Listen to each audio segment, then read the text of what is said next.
Recording in progress.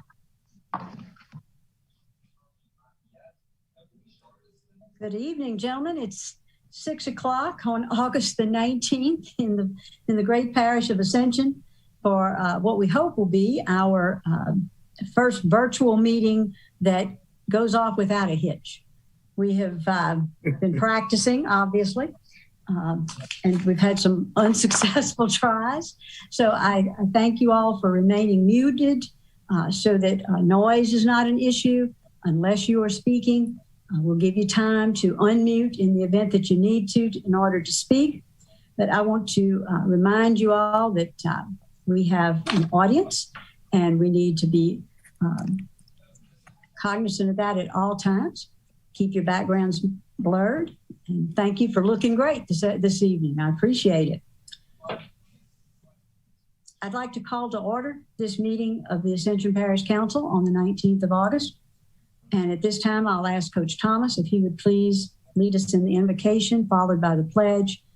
You do not need to stand. You may just place your hands over your heart and repeat after Coach. Thank you very much. Let's bow our heads. Most Heavenly Father, as we come at this hour in the evening, we want to thank you for the many blessings you bestowed upon each of us. Father, we ask, Lord, that you guide us through this meeting. We ask, Lord, that you look over our hearts and minds. Oh, Father, enable us to agree to disagree, Lord. Father, we ask the blessing upon each of our families. We ask the blessing upon all members of our community that's dealing with COVID. We ask the blessing, Lord, upon Mr. Mel Bro. We ask, Lord, that you continue to direct us and help us. Allow us, Lord, to do your will and your will alone, Father. Oh, Father, you've been good to us, Father. We've just been voted one of the best parishes in the state of Louisiana. And we are very grateful and thankful for it. Allow us to continue to move forward, looking to you for all our help. We thank you for all you've done and still doing. We ask this prayer in your name, and we all say it, amen. Amen.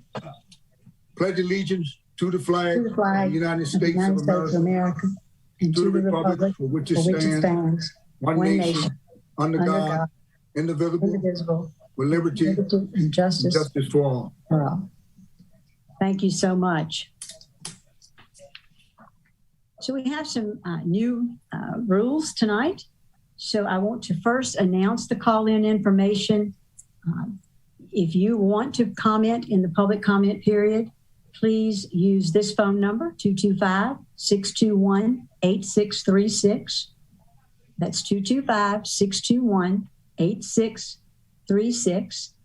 And enter the participant code 939496. 939496. That comment period will begin now. And so I'm instructing that the IT department place that up and begin to take those calls. That time period. Chairwoman Yes. Casso, I'm sorry. Yeah. I have to read the agenda before you start the public comment period. All right, I can do that. Let's Cinnamon read the agenda first, and then we'll start the public comment period. Thank you. Approval of agenda items will only be considered by a 2/3 vote of the council during a virtual meeting per open meetings law, with the exception of those items with the code HSW, which is health, safety, and welfare. Change order number 2, approval of virtual meeting policy. Change order number 2, BRP Construction LLC, animal shelter renovations, increase in cost by $8,585 due to additional sewer line and concrete removal replacement, additional 7 days added to contract term due to additional sewer line and concrete removal replacement.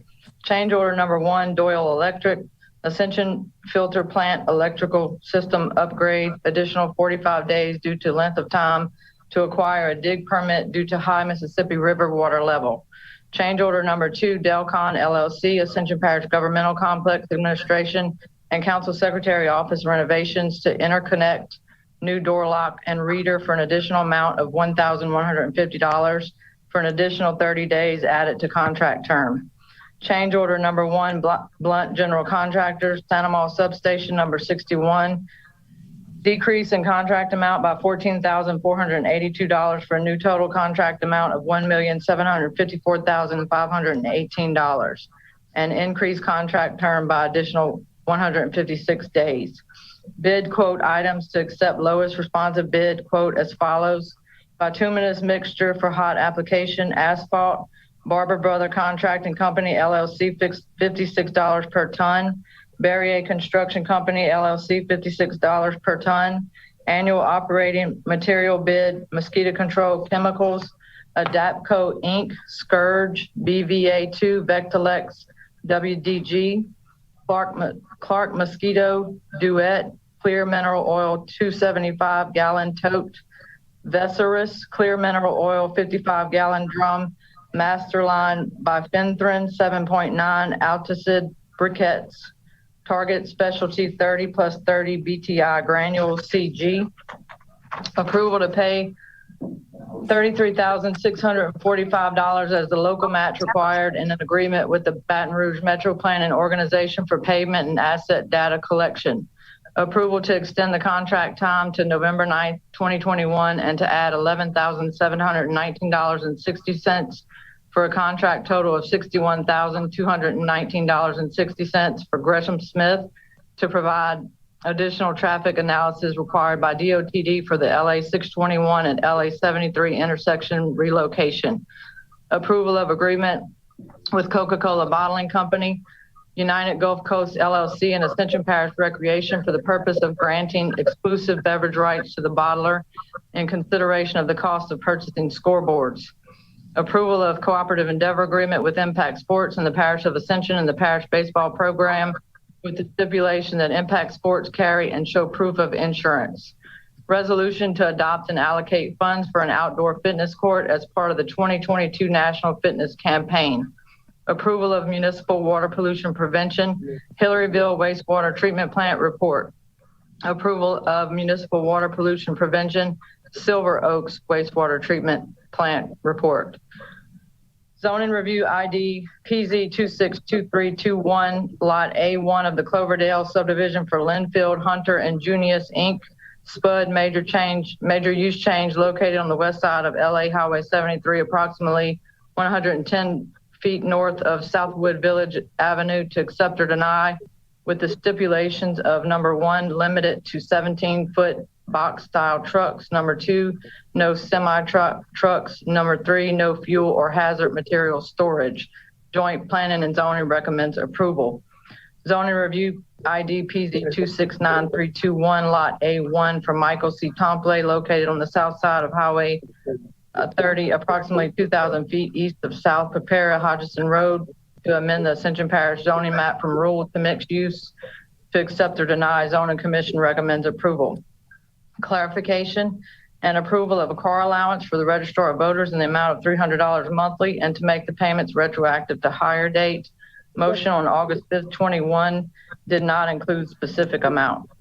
Resolution to authorize the renewal of the West Bank Industrial Overlay Zone as required by the Ascension Parish Unified Land Development Code, LDC Appendix 2, Development Code Section 17-2039. Approval of extension of general engineering contract with GSA McKim Creed for 1 year.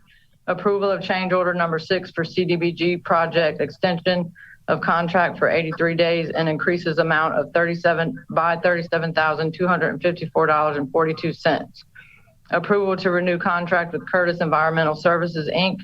for a not to exceed amount of $70,000 for sampling, testing, and reporting for LPDES permit compliance of all Ascension Consolidated Utilities District Number 2 sanitary facilities owned by Ascension Parish. Approval of change order number 1 to add 60 calendar days to the contract of the Move Ascension Project MA 180108 Henry Road at AP 930 roundabout due to rain delays and COVID-related delivery issues. Introduction of ordinance to acquire a parcel of immovable property for East Ascension Consolidated Gravity Drainage District for the price of $137,000 for the Louisiana Highway 22 bridge construction and drainage improvements. There's a reading of ordinance and an adoption of ordinance for the ordinance to amend the Ascension Parish zoning map from medium intensity residential to small plan unit development, SPUD, zoning review ID PZ 262121, tract A3 for Stephen and Cheryl Morrow, located on the south side of West Main Street, approximately 2,200 feet west of North Anita Avenue. Thank you, Cinnamon. At this time, if you'll begin the public comment period. We will take calls during that period. And as soon as those calls are available in the queue, we'll start those. Cinnamon, do we have any emails to be read? No, we have to do the 15-minute waiting period, and then we can take calls, but we don't have any emails at this time. Okay, thank you very much.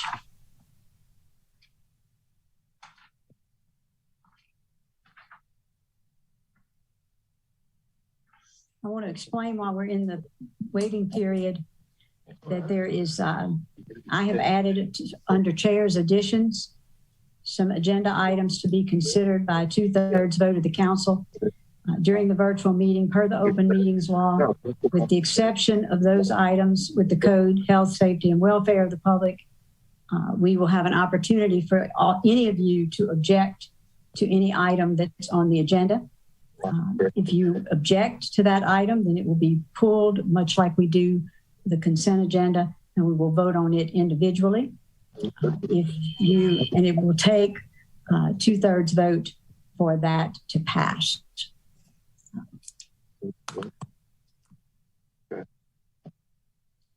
We will also have time during this period for the parish president to give his report. And I think that there are some folks who are going to be giving us some information during that time period. I don't know who isn't muted, but if you would please mute.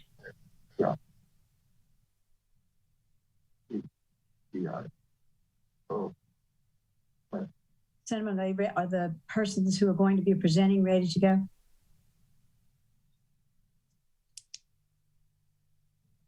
This is under the parish president's report, Terry. I think they have them on Zoom. Yeah, but Madam I'm not Chair, in the room. Would you want me to introduce them, Madam Chair? That would be great, Mr. President. Thank you. All right. Good evening, Council. So tonight we have representatives from Kennedy Keast, the planning firm we're utilizing to assist with our efforts during the moratorium. This will be a short presentation with time for questions and the progress immediately following. So, Madam Chair, this is about a 20-minute presentation. I don't know if that will overlap with a comment period. I'm not sure, but just wanted to let you know that. Legal counsel, what is your advice on that? Should we begin this presentation after that? Because I do believe there will be about a 5-minute overlap. Yeah, I will begin after it just to be on the safe side. Okay, thank you very much. So that is what we will do. We will also have an approval of the virtual meeting policy. I think all of you gentlemen have that. So if you will please have reviewed that. That will also be approved today as soon as we get finished with the public comment period.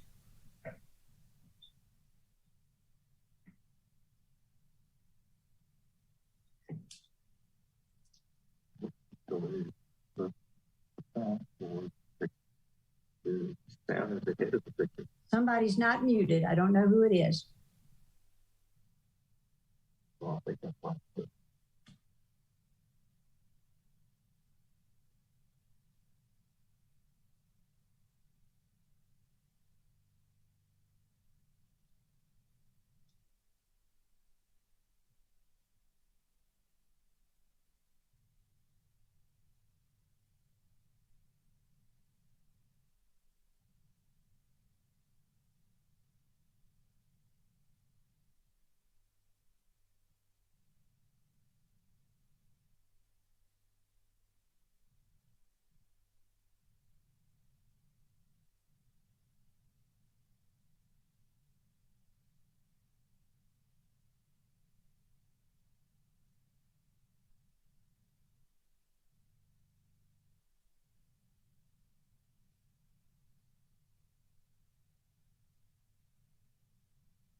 All right, gentlemen, I'm going to assume that we're at the end of the call-in period, and so we will begin to take those calls.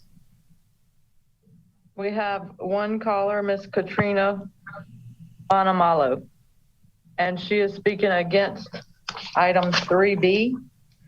which is approval of virtual meeting policy.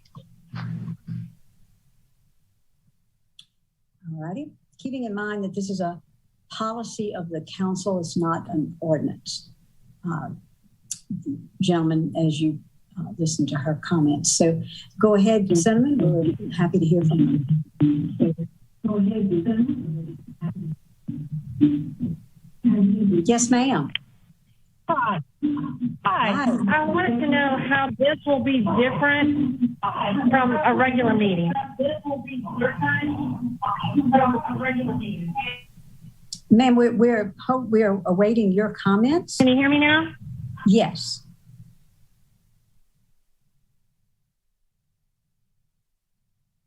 What are your comments relative I can't hear you. I'm sorry. What are your comments relative to item 3B?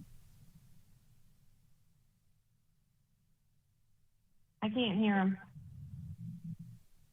Can you hear me? Yes, I can. Hello? Hi, I can hear you. Can you hear me? I can't hear y'all.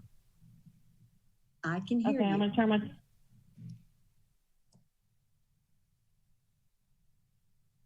Okay, I'm gonna just ask my question and then I'll turn it on TV to listen.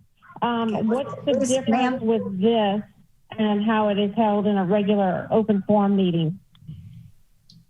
Well, I'm happy to explain that in our virtual meeting policy, what we're doing is setting standards for how having everyone muted, having the backgrounds blurred. It's just about how we will conduct these sessions so that they're more organized. It doesn't change anything that we would do in a regular meeting. And what about the 2/3 vote? Pardon? The 2/3 vote is simply There was something in there about a 2/3. That 2/3 vote will be taken to for any item to be considered that's on the agenda. So technically, in these new virtual meetings, the rules say that this council can decide that it does not want to take up certain issues. And if they do not want to take up those issues, then they ask that one of the issues be withdrawn. The chair has the authority to put an item on without that being withdrawn if she or he has ordained that is and certified that item is for the public's health, safety, and welfare.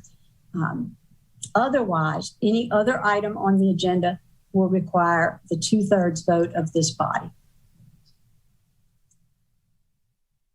So we'll be taking that action. Sorry as that soon as the public comment kind of period. late because I can't hear you on my phone. It's not coming through.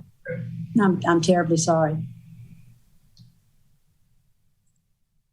Is there another? Also, I just wanted to know why y'all are meeting virtual when we're going to work, our kids are going to school. Why can't you meet in a public forum? Ma'am, I do want to tell you, I'm going to answer your question because I think it's important to this issue. However, the public comment period is not a question and answer session. It is an opportunity for the public to call in and express their thoughts. But I'm happy to answer your question in this event. 2 weeks ago, when we had our meeting scheduled for Donaldsonville, the parish president was ill. Members of his staff asked that we go virtual so that he could participate.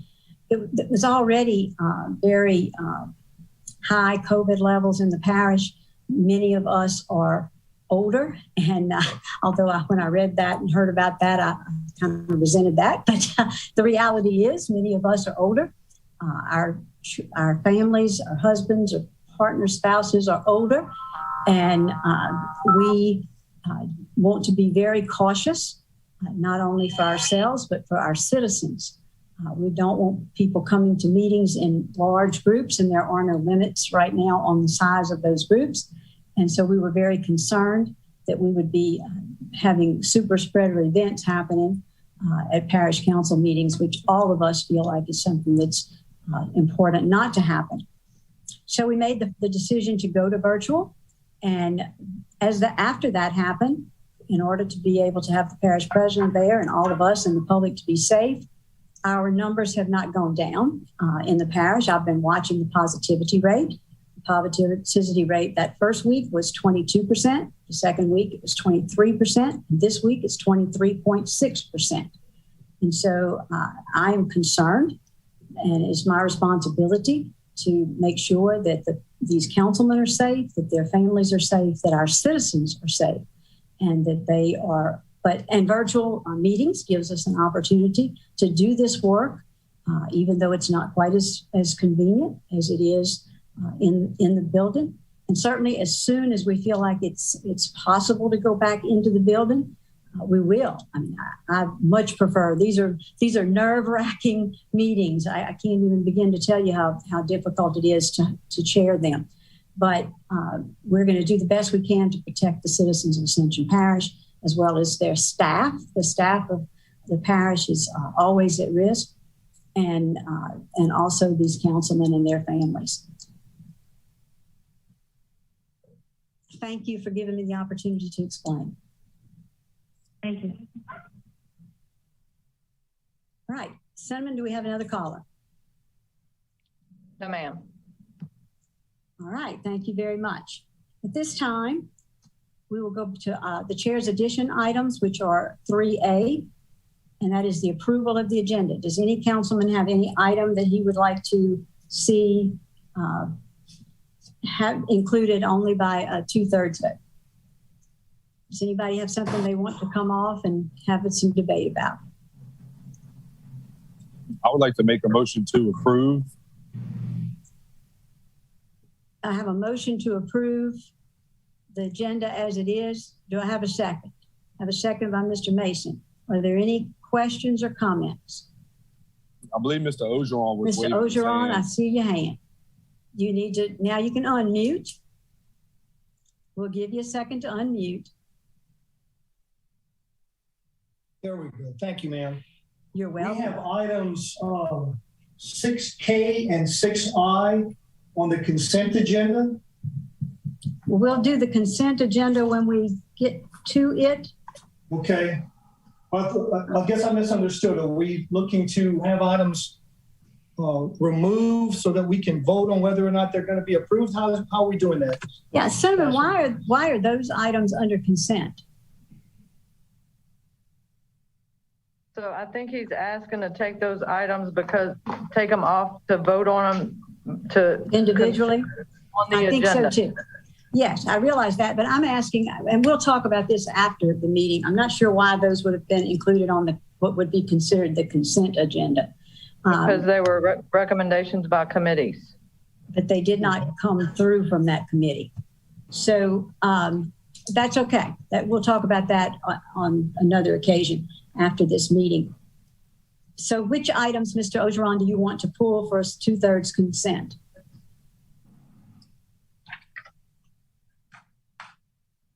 Six. K and I. K.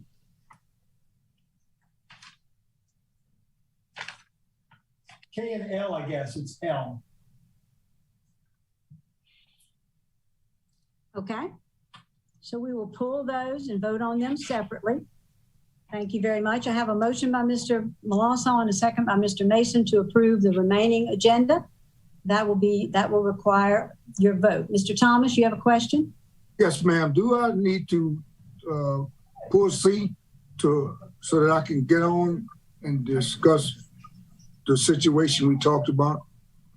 Am I needing to pull that to do that, or I can leave it there? No, sir. That one's going to be on anyway because it's a health, safety, and welfare issue. Thank you. You're welcome, sir. Thank you for your question. All right. Are there any objections to the rest of the agenda? Hearing none, that motion passes. And now we will take up item K, which is the approval, excuse me, of municipal water pollution prevention. Oh, God, I'm thirsty.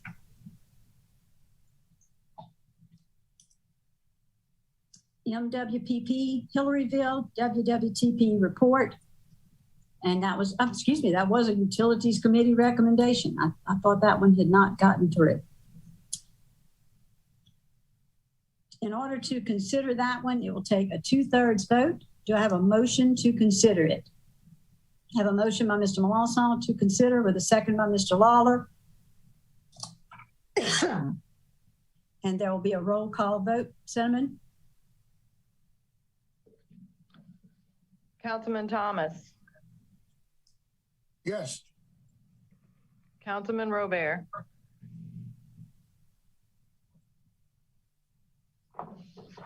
I'd actually like to hear why this is being pulled off. it's being, we okay. have to, It's not because if necessary. somebody objects to the motion to approve the items on the agenda to consider, we have So to have we're just doing this to be able to consider the item. Yes, we are. Yes, my vote's yes. Good job. Councilman Turner, Yes. Councilman Orgeron, No. Councilman Lambert, Yes. Councilman Melanson, Yes. Councilman Lawler, Yes. Councilman Wagasback, Yes. Councilman Cagnalotti, Yes. Councilman Mason, Yes. Chairwoman Casso. Yes. That item will be considered, will remain K. The next one, the approval of the municipal water pollution prevention, same process. It's for Silver Oaks, WWTP. Have a motion and a second. Are there any? Let's go through the roll call, Cindy. Councilman Thomas, Yes. Councilman Robert, Yes. Councilman Turner, Yes. Councilman Orgeron, No. Councilman Lambert,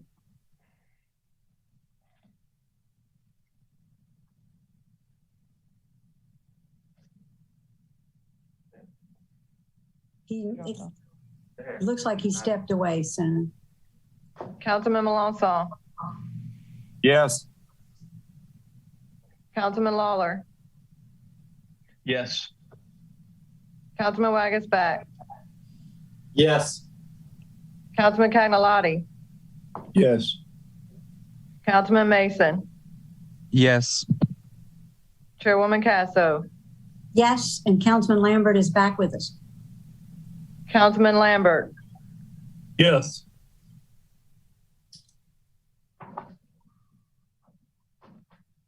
Okay, that one will be considered. That one also will be considered. All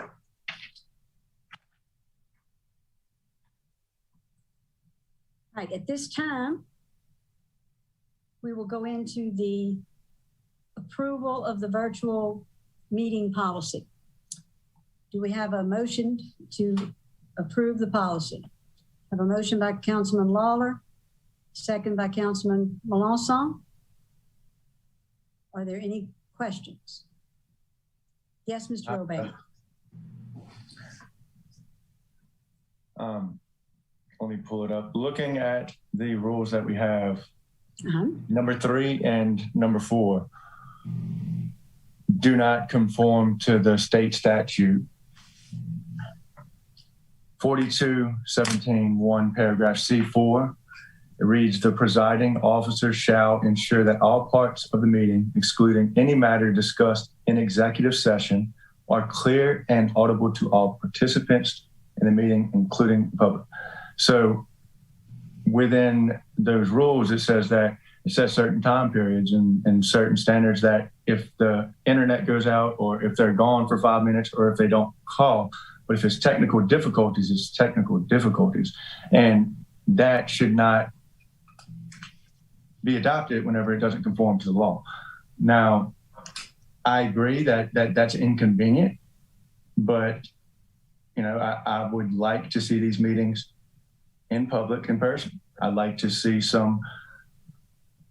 we can do some social distancing. We can follow some guidelines. We can do like the rest of everyone else is doing so we don't have to do this. But until we do that, I feel like we need to do things. And I'm not going to object to it. I'll agree with them, but I'm just saying this is going to not conform with the statute, so it really doesn't mean anything. Thank you. Mr. Dupatti, would you weigh in, please?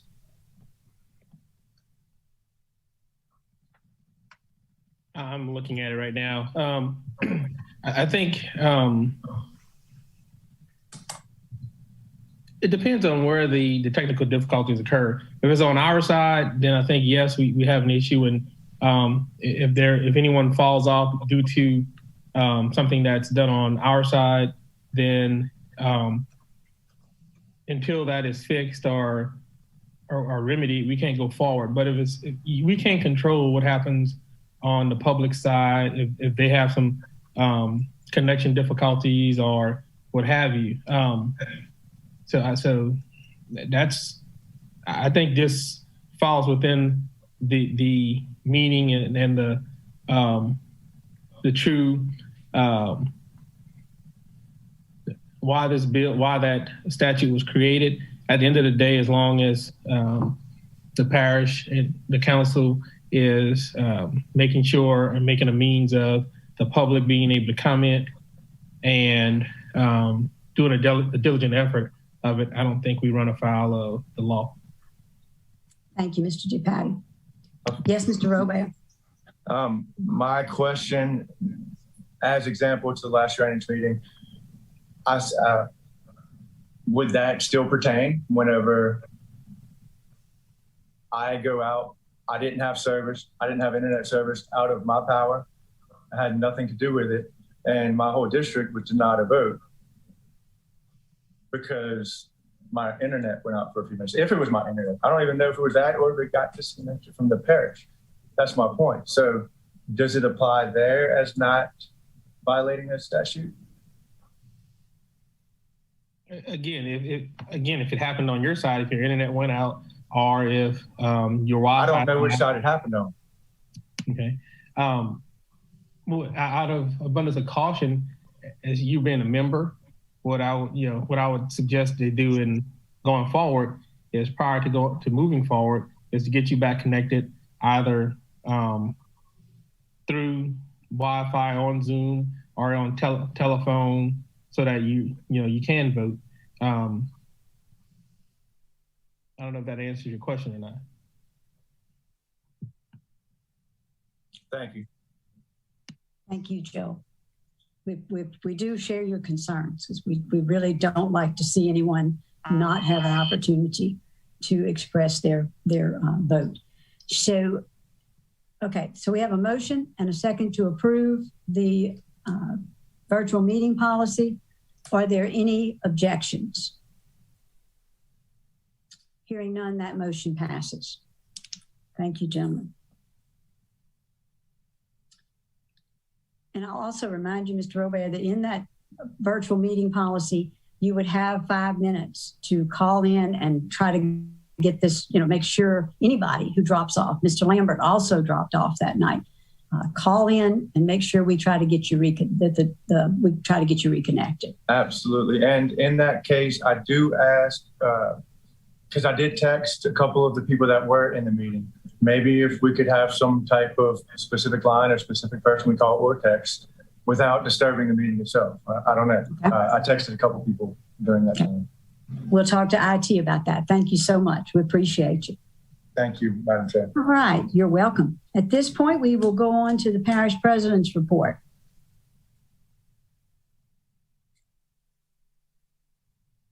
Thank you, Madam Chair. For redundancy, I'll go ahead and introduce again. Sure. Thank you. So with us tonight is our representatives from Kenny Keast, a planning firm we're utilizing to assist us with our efforts during the moratorium. There will be a short presentation with time for questions and progress immediately following. The presentation is roughly about 20 minutes. So we'll go ahead and let them get started. Thank you. Thank you, sir. Good evening, everyone. Are you able to hear me okay? Yes, welcome. Thank you very much. We appreciate the opportunity. Mr. President and parish council members, staff, and any members of the public, pleased that we have the opportunity to be in front of you tonight. I'm Brett Keast. I'm the owner and CEO of Kennedy Keast Collaborative. We are a planning firm. We are based out of Sugar Land, Texas, in the Houston area. We have been in business 40 years, and this type of work is what we do all across the country for cities, counties, parishes of all sizes. So we will be talking to you a little bit tonight about our kind of preliminary findings thus far in this project. As you recall, this is a 6-week kind of a quick turnaround for us to do some analysis and evaluation. So we're going to present to you tonight some of our preliminary findings from implications and some of the growth trends. Next slide, please.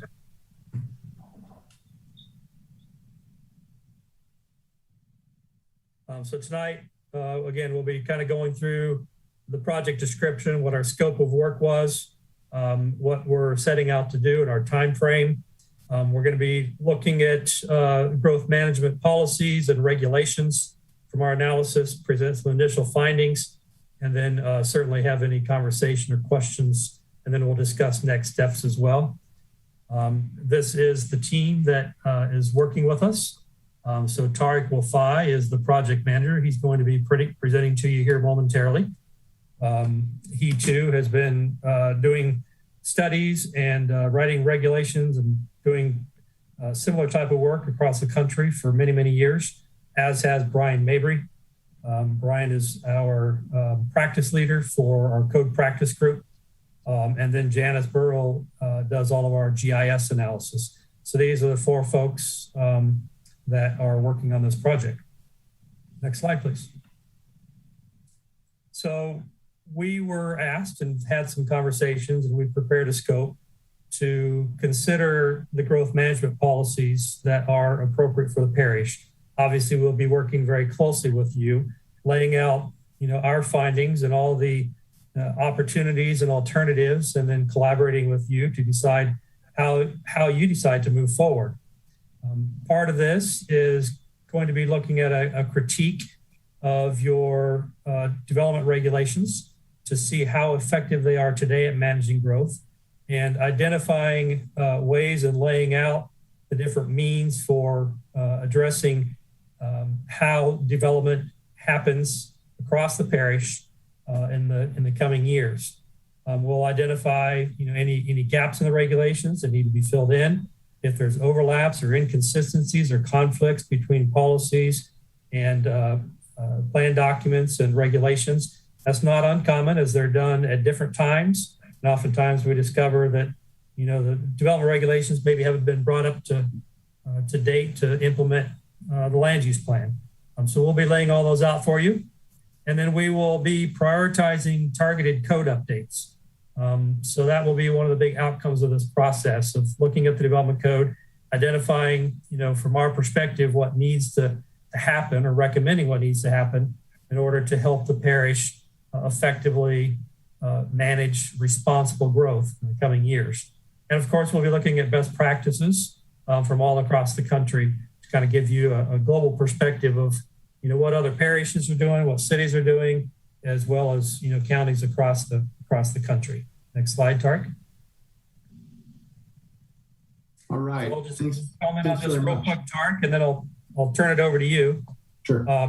Just want to say that there's a lot of moving parts. I know each of you appreciate that. You have a lot of things in motion right now, and each of these items that are noted here are just representative. There are others as well. All these must be in sync in order to be effective. So we'll be looking at all of these different things to make sure that we're all aligned and there's good communication patterns in place so that this growth management process can be both efficient and absolutely effective. Tariq? All right. Thanks very much, Brett. Madam Chair, Mr. Parish President, and members of council, thank you very much for the opportunity to take part in your Zoom meeting without a hitch. Happy to be part of that, and so far we're running swimmingly. So nice job on that. I want to show you just quickly a little bit about the project timeline. Brett mentioned that this is a very quick turnaround. So how do we do that? It starts tonight. We're going to present those initial observations about your recent development patterns.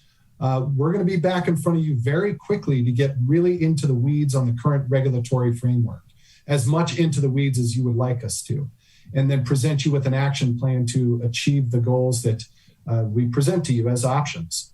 Our recommendations, they're going to be informed by best practices from the region, from the state, from around the country. And open to discussion about each of those options. Now, when we move into phase 2, the plan is to build on what we've learned from phase 1, not only through what we have recommended through best practices, but the conversations and dialogue between us and staff and with all of you and your community. And then we'll move directly into the nitty-gritty drafting work to bring your growth strategy to life. So it's a quick turnaround. Is it possible? Absolutely it is. And we're your partners along the way. So just want to start by talking about what I'm calling the sweet spot here. We want to focus your growth management strategy with you around the term responsible growth. Of course, there's no growth, but that's somewhat unrealistic. It has negative economic impacts, and it's really difficult to manage. People are coming to the parish. Some of that growth is happening internally without any migration into the parish. Left unchecked, growth could be really dangerous to your parish. It starts decreasing at the quality of life. I think you've probably already seen some of that with traffic congestion and flooding issues. And it also has major budget impact. So we're going to focus on the middle sweet spot there, but it doesn't have to be rampant growth without regard to context, the environment, financial impacts. So that's kind of a term of art, responsible growth. And it recognizes that some level of growth, but only when and where it makes sense. So let's start into the fun part. Everybody likes pictures, so we want to use your 20 minutes wisely, but have a little fun along the way. And we're going to start just by looking at some recent development patterns over the last decade. So I'm going to run through a series of images, aerial images from your GIS department between 2010 and 2021. And here, obviously, we're looking at the west side of the parish near the intersection of highways 73 and 74. And this is what was on the ground in 2010. Now, as I toggle into 2021, we see a lot of change in this pretty small area, mostly residential that you see in yellow there, but some new commercial activity as well. And as I start toggling back and forth, you can really see that take shape. You can start visualizing just how much change that is within a relatively short period of time. Is that a problem? Maybe not in all cases, but from the outside looking in, it's a lot of disconnected individual subdivisions. So I want to talk about how that might change going forward. Here's another image near the northwest fringe of the parish. Of course, the river up here being the boundary between you and East Orleans Parish. And same thing, 2010. And as we move ahead, you see a lot of yellow. You see some red along the highway there, but you see a lot of residential development. So why is that a big deal? Well, parishes tend to hit the tipping point at some point where you go from providing rural level of services to suburban, or even in some cases, urban level of services. That has financial impacts. That has level of service provision impacts. It means that oftentimes you have to start relying on more metropolitan or special districts to provide those services, which just continues the path of fragmentation of providing government services. So it is an issue. We know you have a lot of flooding issues too, and we'll get into that as well. Now, I want to dive into this yellow square area that we've highlighted and just zoom in a little bit on some of the development activity in that area. Right now, we're looking at the Manchac Acres and Manchac Harbor developments, and those yellow arrows are the one-way entry and exit into these subdivisions. And they're a long way out from Highway 42. You can see if I'm at the last house in that rightmost subdivision, I'm 1.5 miles from the road. I'm nearly that same distance from the northernmost subdivision and nearly the same from that westernmost subdivision. One way in, one way out is really difficult when it comes to providing connectivity between subdivisions, internally within that subdivision, and think about emergency provisions. When it comes time to evacuate, if there is a fire, how do emergency vehicles get there It creates a lot of bottlenecks. So we can help you think about those issues and what might change from a regulatory standpoint to maybe prevent that type of development pattern moving forward. This image is just west of Gonzales city limits. Oddly enough, we've got a couple of roads here, and I included them for fun. Farm road and field road, right? Those are pretty rural terms when we think about it. But as we look into 2021, well, that's no longer a rural scenario. We're starting to creep into suburban scenario. And you can see some of the land has been disturbed on the south side. And I just want to show a couple of images. There's an image on the south side of the street. You've got your mailboxes lined up, no pavement on that roadway there. A lot of acreage for each property. And on the northern side of the road, now we've got this more typical suburban type development. Is that a problem necessarily? Maybe not. But as you start to shift, we need to think about what's important to the parish.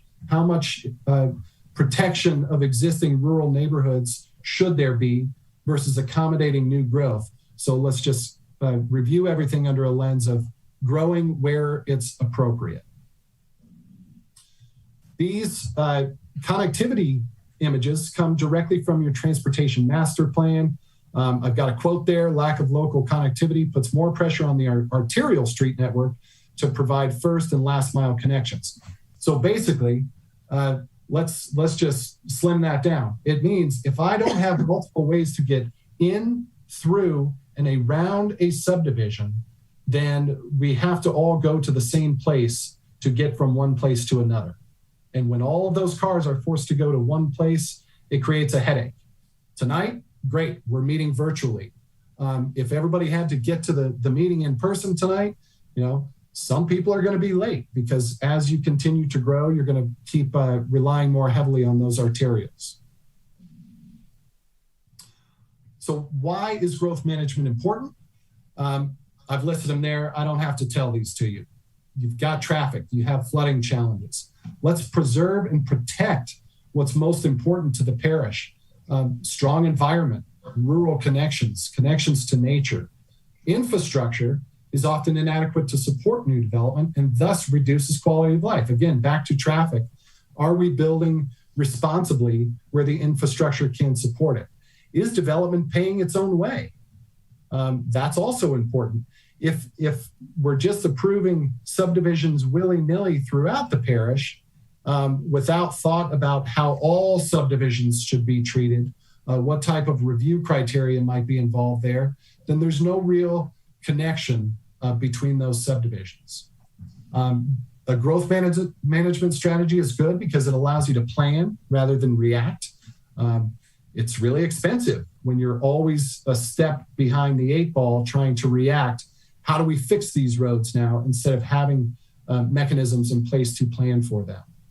You're one of the fastest growing in the state, and I'm going to kind of segue into the next part of the discussion here. The Capital Regional Planning Commission estimated that 52,000 people and 22,500 additional housing units are expected by 2042. That is modeling outside of just Ascension Parish. It includes Ascension Parish, but they modeled the entire region. So you can see there is expected growth. Your master plan speaks a lot about that. So a lot of the population is going to grow internally, we mentioned, but how do you accommodate 22,500 housing units? I've done a little bit of math for you here, and your RM district, which represents a lot of the area where you have seen a lot of residential growth, that's at the density of 3 dwelling units per acre. Extrapolate that out, you need 7,500 acres of developable land to accommodate that type of housing development, talking about what you've seen in the RM district. So that orange square is actually to scale. That's 7,500 acres within the parish. It's a big area. It's also 3 times the size of Donaldsonville. It is 21 times the subdivision Keystone of Galvez at 345 acres. So just to hit that point home, it's a big area to be able to accommodate that many housing units in a relatively short period of time. Over 2,200 housing units per year between now and 2042. So we've looked at the pattern. Now I want to walk you through what that looks like on your current map. So I've just, again, calculated the acreage. That's the total acreage in your parish today, total land, 193,000. All of a sudden, 7,500 acres doesn't sound like that big of a number. But when we start looking at natural environment and we take away the wetlands, all of a sudden we're down to 109,000 acres. And when we add to that the flood hazard areas, now we're down to 72,000 acres. So we're chipping away at areas that are really ripe for responsible growth. And looking at your existing land use inventory, in addition to those wetland areas and flood hazard areas, if we just take the vacant land, now this excludes agriculture and open space, vacant developable land, you're down to 1,600 acres within those non-hazard areas. So that tells me, and hopefully it tells the parish, we need to think pretty hard about where we are accommodating growth. Are we doing that in a responsible way to make sure that our infrastructure can handle it and that we can maintain it over time? Now, this is not to say that you're not doing anything for growth. Obviously, you are, and you've got policies in place. On the left-hand side, you've got your transportation master plan. You've got your master land use plan, which speaks an awful lot about managing growth.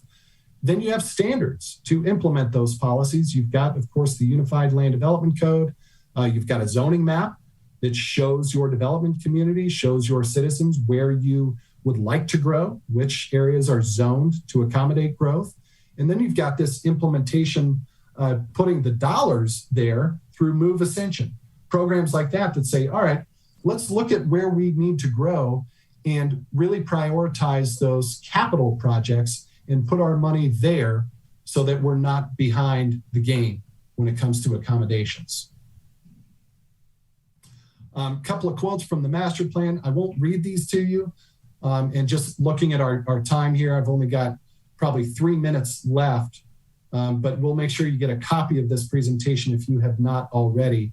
But it speaks an awful lot about growth. Really important to talk about the quality of life, to preserve what's important to the parish from a natural environment perspective. These are simplified, protecting neighborhoods, encouraging growth on the West Bank. A lot of talk about that in the master land use plan. We know there are challenges to do that and to do it well. Emphasizing mixed use is just another easy way to accommodate growth without having such a widespread impact on its surroundings. And then, of course, reducing impact on drainage. You've got other projects going right now. I've already been in contact with your other contractor, HNTB. They're working on the floodplain management plan. The results of that plan are very important to a growth strategy for the parish-wide. So we'll be paying very close attention and coordinating with them and their team. So your code addresses growth in many ways. Zoning districts, which really get to the where do we grow? And then subdivision standards talk about the how. Okay, we know where to grow. How do we do that? How do we align the streets and blocks to get there? And then you have impact and development fees, especially for traffic and sewer, to say, all right, how are we requiring development to pay its own way for growth? So you are doing some things very well already. You've got other things listed here that are also connected, maybe not all as directly as the code and subdivision standards, but you have a lot of things that touch. The tentacles of growth management run deep through ordinances, resolutions, policies, and everything that you're working on. This is just a list of tools that, lots of communities around the region, lots of communities around the country consider. I don't have time tonight to go into the details on these, but we will certainly bring those forward in the next phase of our work in the coming weeks. Want to share some local examples. Tangipahoa, their overall code purpose statement says, ensure adequate stormwater management, potable water, wastewater treatment. That's at the beginning of their code.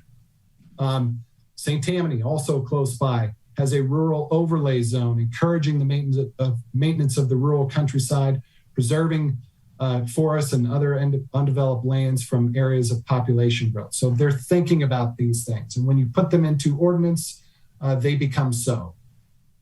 You have a local land use group, the CPACs, who has worked on a land use toolkit, some really good ideas in there as well, and lots of things we could talk about in subdivision.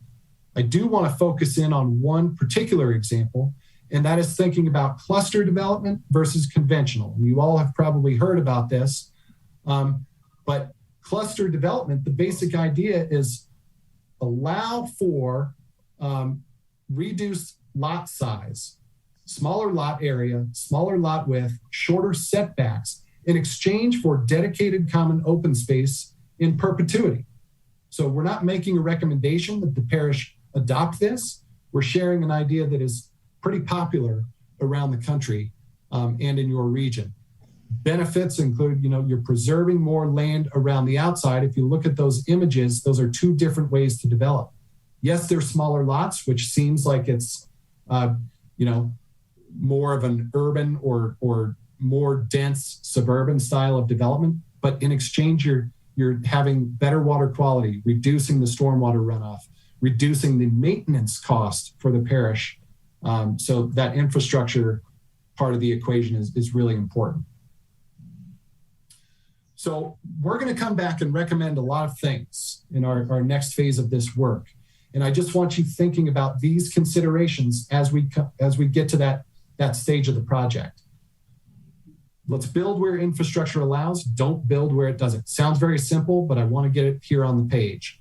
Build where nature allows, and don't build where it doesn't. By that, I mean, consider the special flood hazard areas. How much do you want to mandate versus offer incentives for? Or do you want some combination of those two types of regulatory frameworks? How will each tool that we might present to you result in protecting the context around it? And then we really need to focus in on prioritizing each of those ideas, knowing that you have a moratorium in place. So there's going to be some very near-term things that we could probably help you out with before the expiration of that. And then always thinking about administration and enforcement. We work closely with Jerome and Ricky. They're going to be honed in on that. As you draft regulations, how do we enforce that? How do our folks behind the counter answer questions about it and make sure that everybody's complying consistently? So I'm going to end it here. I know I've spoken a lot tonight. It gave you a lot to chew on. You're going to have questions for me. I'll just leave this up on the screen so you know what's coming. And happy to take any questions. Looks like we still have Brett on the line with us as well. So please, thank you for the opportunity to speak with you this evening. I've got a question, Madam Chair. Let me get once the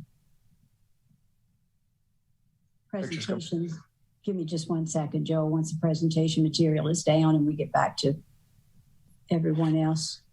Should I stop sharing my screen? Yes, please. Okay. And then we'll have, unless you think you're going to need it in answer to some of these questions. If that's the case, then we could leave it up and we'll go like we were. Whatever you think is best. Yeah, let's go ahead and leave it up then. Okay, go ahead, Joel. Okay. Mr. Robert. I had a few comments. Sure. Go right ahead. I love the idea of the responsible growth. I believe that is what we need, and that is what all the citizens of the parish need. If we're looking at 193,000 acres, almost 194,000 acres, out of that is 109. Now that we're losing acreage there in wetlands, you said? Wetlands and special flood hazard areas gets you down to 72,000. Okay, so once we get to that 72,000, and then out of the 72,000, we lose another 37,000 acres to the floodplain? No, or that's with the floodplain. Okay. Yeah, with floodplain and wetland. So mitigation is 109, 80, 833, then floodplain is 72. Correct. Now, if we go through like we're talking about, and we do these clusters and we do the development in the areas that have no density, I feel like we would even have more value in development in the future with all this other acreage. I mean, you're talking about over 100,000 acres.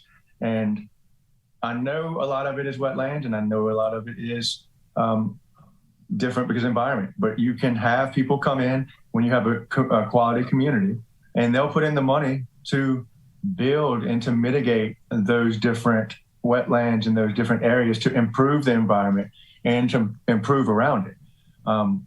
And I think that if we build the rest of our parish the way we should around the infrastructure, away from all of the main intersections and whatnot that are completely just over congested, I think the value of our parish will rise instead of getting to that tipping point, to the point of there's no reason we shouldn't be on the map of the United States. I mean, we have the potential with that acreage and with the quality of life we could offer. And a lot of that acreage is beautiful. But that's really all the comments I had. Thank you for your presentation. Appreciate that, Joel. Thank you, Mr. Roby. Are there any other questions or comments?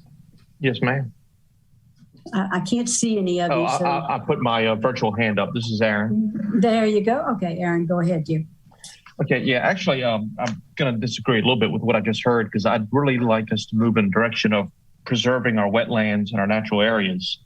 We have issues in Bluff Swamp where if we continue to build in the Bluff Swamp, we're just going to put more water on the people that already live there. So I like what I heard in the beginning about preserving our wetlands and our natural areas. That's one of the benefits of Ascension Parish, is that we have all of these beautiful areas that I think we need to do everything we can do to protect it. But I had a couple other questions, though. Talking about the growth projected over 52,000. Now, would I be correct to say that we are not, by planning for growth, that doesn't mean that we are bringing in 52,000 people. We're expecting 52,000 people. Is that correct? And we're going to plan for that? That is correct. A lot of modeling has been done, and you can go with population estimates. The state will do that. Census data can do that for you as well. We're going off the Capital Region Planning Commission that did the most precise level of estimations for your region. And that is what's coming out of your master land use plan. And so the question is, what do you do with that information, right? Do we think that's too high of a number or too low of a number? But the idea is to take that knowledge and make sure that you have mechanisms in place should that knowledge become fact. Very good. A couple other questions. Hope you don't mind. This is all very interesting. I was listening to your numbers on the 3 houses per acre, 22,500 acres that would take. I don't know if we necessarily have that around the parish that is necessarily developable. Are there going to be areas where we're going to want higher density? Because I've recently been to Huntsville, Alabama. There are areas all around the nation where you see higher density developments that is built around grocery stores, office buildings, all of that, to help focus on where we have the infrastructure, the drainage. Are we going to look into that in the future? Well, I'm glad you brought that up. That I will throw that question back on the council. Quite honestly, that is a policy level discussion, but that is one of the ideas that I raised through the presentation, was placing an emphasis on mixed use. Now, not all growth has to come by way of single family detached housing. A good way to preserve land and respect context is to slowly transition from those more rural areas to areas that you would call activity centers, as you have in your master land use plan, and consider higher densities there. Now, how that ultimately takes shape by way of what the zoning districts allow and what your subdivision provisions would allow, that is still up for discussion. We have not yet drafted those options for you. Have you looked at our master land use plan, I'm assuming? Yes, sir. What are your thoughts on that, just preliminarily? Are we heading in the right direction with that? Well, I'll answer it a safe way, and that is to say a master land use plan is a result of a lot of work on the parish's behalf to take the pulse of the community, to take the data that is available from local experts. And so, yeah, I think your master plan looks like it has reflected a process that was thorough and ultimately came out with policies that give folks like us and folks like yourselves at the council level to make good decisions from. Brett, I don't know. It sounded like you were going to say something too. Yeah, well, a couple things. The first thing I was going to say is if we take 22,500 dwelling units as fact, so the question is, how do we absorb those housing units? If we spread them across the parish, there's 3 dwelling units per acre. That takes a lot of space. But to your point, Aaron, if we identify certain areas that can absorb a higher density that are appropriate for that contextually, relative to existing development around it, so it can be compatible relative to the environment and traffic and everything else, then we can start to allocate some of that population in areas that would be of higher density. We are working in several other counties across the country right now and doing exactly just that. One of the big things that we think is going to be important is that we marry your development regulations with your policies from your land use plan to make sure that you have the instruments, the laws in place to implement that plan. And so that, that will take some work to make sure that if we understand the plan correctly and that plan is supported by the public, we will lay out, here are the things that we can do in your land use code to address those and provide a path forward and growing in a fiscally responsible manner and responsible relative to the environment and quality of life and all these other things as well. 2 more questions, and I won't take up y'all's time anymore. It's always been my opinion that a strong community, has levels of income of all levels, from the top to the bottom, and you have to account for that. You've got a lot of young people that are maybe just getting out of college that are single that need places to live, or high school students that are just getting their first jobs and moving out of the house that need something. And it seems like we lack a lot of that. We do. At last I saw, I believe, 70769, my area, has the second highest percentage of $100,000 earning households in the state, just based on numerically, which is very impressive. But we also have a lot of households that don't earn that. Are we going to look into how we can make sure there is affordable housing for young new families and to get, housing for the people that still work in this parish? Is that part of the focus also? Well, I'm going to start with that. And then Brett, if you want to chime in, the focus of this project is for growth management, and knowing that there's a very short timeline here, we're going to try to remain within that very strict focus. Now, affordable housing, I'm going to use the tentacles reaching wide again, because affordable housing touches many parts of your policies, many parts of your code. A lot of the decisions that you make can potentially impact the affordability of inequities within a parish. We can review things under a lens of affordability and equity, and we hope to make suggestions that help you get there. This is not an affordable housing project. Now, when it comes down to doing maybe a larger scope of a code rewrite where you're considering really looking at all of your districts and standards involved, yeah, I think that's going to be really important at the top of that conversation. That's the top. I'm sorry, Aaron. No, go ahead. Go ahead. I apologize. In all the communities that we're working in across the country, that is one of the very high, if not the highest priority issue. We're at a place in this country where for many, many years, housing prices have outstripped the growth in incomes. And so that disparity has grown increasingly with each passing year. And so it's put us in this spot of having very significant affordable housing issues. And Tarek is right. Within the time period that we have, we're going to stay focused and do everything we can to help the parish grow in a responsible manner. But these things are absolutely essential. And I don't think we can discount them as to how do we go about doing that. And there's, of course, the code is a big place where you can do that in terms of establishing, different housing types and a housing palette, and thinking about these mixed use areas and how the parish ultimately develops to meet all of its needs. Obviously, growth management being a very high priority at this juncture, but there's a range of others that will be equally important as time continues to pass.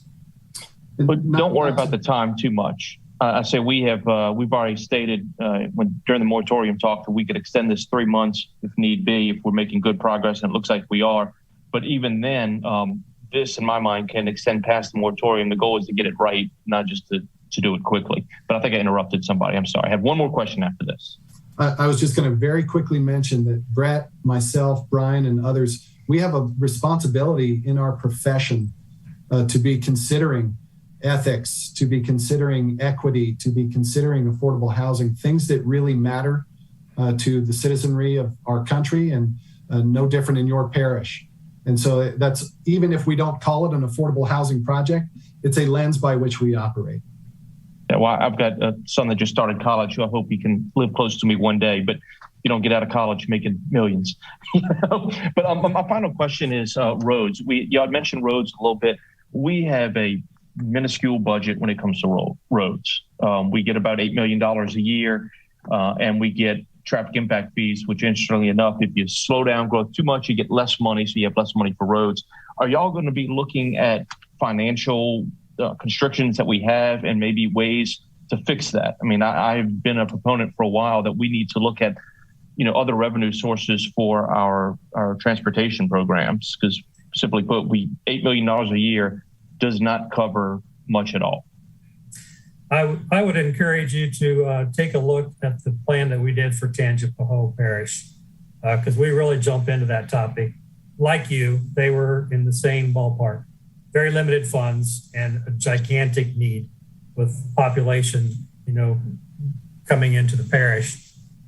Yes, we will definitely be looking at some of the growth management strategies that are commonly used across the country. One of them, and I'm not saying whether they're appropriate or not, I'm just saying they're in the realm of possibilities. There's adequate facilities ordinances that would look at the design capacity of roadways and basically limit development to the capacity of that roadway. Another approach like that would be doing what we call traffic sheds, where you really look at where the traffic is coming from and which road they're taking access to. And rather than saying the first one in wins and they can gobble up all the capacity, you proportionally spread that capacity along that road segment. And then, when there's improvements, then they can continue to add more traffic. Those are, they can be complicated. There's a lot of merit to them, but I think there's a lot of other alternatives that we will look at as well that can, help address these. Capital improvement programming, looking at your transportation master plan, and trying to provide a good path for where development can happen feasibly and responsibly. The good news is you have traffic impact fees. The bad news could be that you didn't get those in place soon enough. Oh, don't go there. So you're playing catch up a bit. So I understand why the $8 million just isn't a big enough number for you. Yeah. Thank you all very much. I'm sorry to the rest of the council that took up so much time. When I get to see everybody's faces, they'll probably be very angry with me. Hey, Ms. Terry, I have a question. Certainly, Coach. Go ahead. I'd like to just ask, any of this growth in West Ascension was on. Well, I have two questions. Is any of the growth was considered in West Ascension? And the other question is, in doing this plan, was West Ascension involved? Can someone answer that for me? Or are you asking about the master land use plan or our work to date? Your work to date. Oh, our work to date, we have not gotten to any phase of recommendations. This is simply informational. So our work to date has been by the desktop. And what we have done as part of that process, and maybe I could have covered this earlier in the presentation, we worked with Jerome and Ricky to obtain all of the documents that you have in place today, and read through those documents to understand, how are you addressing growth now? You've got a lot of policies in place. You have a lot of ordinance in place. Some of them are doing a good job managing growth, probably. Some of them maybe not as good as they could. And so tonight's purpose was not to float ideas that you should consider today, or we should be running those by certain segments of the community, but rather giving you a menu of ideas that you might be thinking about. Then we're going to come back and give you some recommendations. Before you would adopt those, I would imagine there would be some sort of process like any other changes that you make to your Unified Land Development Code to involve people that could potentially be impacted by the decisions. If you're referring to the West Bank, we are aware that there is, a lot of developable property there. So we haven't, like Tarek said, we haven't really been on the ground or really done any physical analysis just yet, but we'll be coming forward with those recommendations. Part of those recommendations will not only be, in the regulations and policies, things of that nature, but also evaluating, where does development make most sense? Where is it most feasible, and in what time periods relative to provision of infrastructure and other considerations? So the whole parish is certainly in play. It's all important. So we have to recognize, the local economies and your, local communities, as well as, all your infrastructure and areas for planning. So we will be getting closer and closer to that answer as we proceed. I appreciate that question. I'm very thankful and appreciate that. And hopefully that we could get to West Ascension of the parish for a little bit of growth. And thank you so much. Thank you. Thank you, Coach. Any other questions, gentlemen? I've got one more question. Go ahead, Mr. Robert. As far as the mixed use in the development of our denser areas, is there any precedent set throughout to where we can require, in the sense of require commercial and require schools and require infrastructure within these larger density communities? Kind of like Conway is doing in Gonzales, like Heritage is doing. They're providing stores, they're providing retail, and they're providing resources so people do not have to travel into the main areas and main parts of town.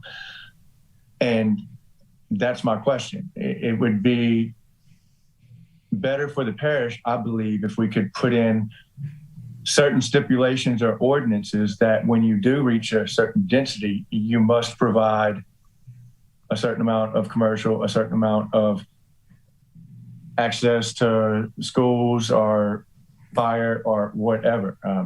That's just my question, how we can look at that in the future instead of just building the higher density, then expecting people to come develop and put the commercial, because sometimes that could take years and sometimes it may never even happen, which will just continue to overburden the main arteries of our parish to get to where all of the commercial and all of the different stores, grocery stores and such are. Mr. Robert, you've just touched on a very fundamental issue, and that really goes to the way that the parish has been operating relative to its land use regulations. And it's not the parish, it's most every community in the country. And we've had this pattern of separating land uses and, wanting land uses as far away from one another as they possibly can. We don't want industry next to residential, and we don't even want large commercial next to residential, but yet that's what we really need. So when you have a development regulations that are facilitating that pattern, we get sprawling land use patterns. We get distance between homes and schools and distance between, shopping areas. And so that's what mixed use is really all about. And yes, there are places in many places in the country that require mixed use development that can either be in a horizontal format, but master planned all together as one development, or it can even be in a vertical format where you might have, first floor retail and upper floor residential. I know you've probably seen that in other places around the state. And yes, you can say that, based on a certain number of units, there needs to be a certain number of square footage of commercial. There's a lot of market issues there, so you got to be very careful and understand the market. You can't just plot numbers in because it'll just sit there and not happen. So yes, we will be, ultimately, the recommendations, I would suspect, relative to what your plan says on mixed use, we'll be laying out, all the considerations for mixed use and how those things would happen. What would be necessary to allow them or to make them happen? Thank you. I actually have a question, Madam Chair. Yes, sir. And I see Mr. Cagnolati's hand up too. So if I'll you'll be happy allow to do me that. to take Mr. Cagnolati first, and then when he finishes up, Mr. President, if you'll go ahead. Mr. Cagnolati. Thank you, Madam Chair, and thank you, Mr. Keats and Tarek, for your presentation. Just quickly, we will be getting a copy of this presentation. It was a lot of information thrown at us in a relatively short time. I'd like to have time to look through it. Absolutely. Thank you. We view ourselves as partners with you, so we want to be working very closely with you, making sure that you're educating us as we're, educating you about our findings so that we can make good decisions for the parish. Thank you. Mr. President, I see that Mr. Melanson also has a question. Could you defer to him, sir? Until thank you. Mr. Melanson. I just want to say the same thing that Mr. Cagnolati did. Ask administration to ensure we get a copy of this presentation ASAP. They had a lot of good stuff in here. Thank you. Thank you. Mr. President. Thank you. This is actually the first time I've had an opportunity to talk to these gentlemen. So just like y'all, I'm getting this firsthand as well. So I guess a couple points of what y'all mentioned, like for example, these high density areas that you referred to. How do you look at traffic patterns and traffic congestion based on that? And what are we going to get recommendations about how long it's acceptable to sit in traffic for quality of life?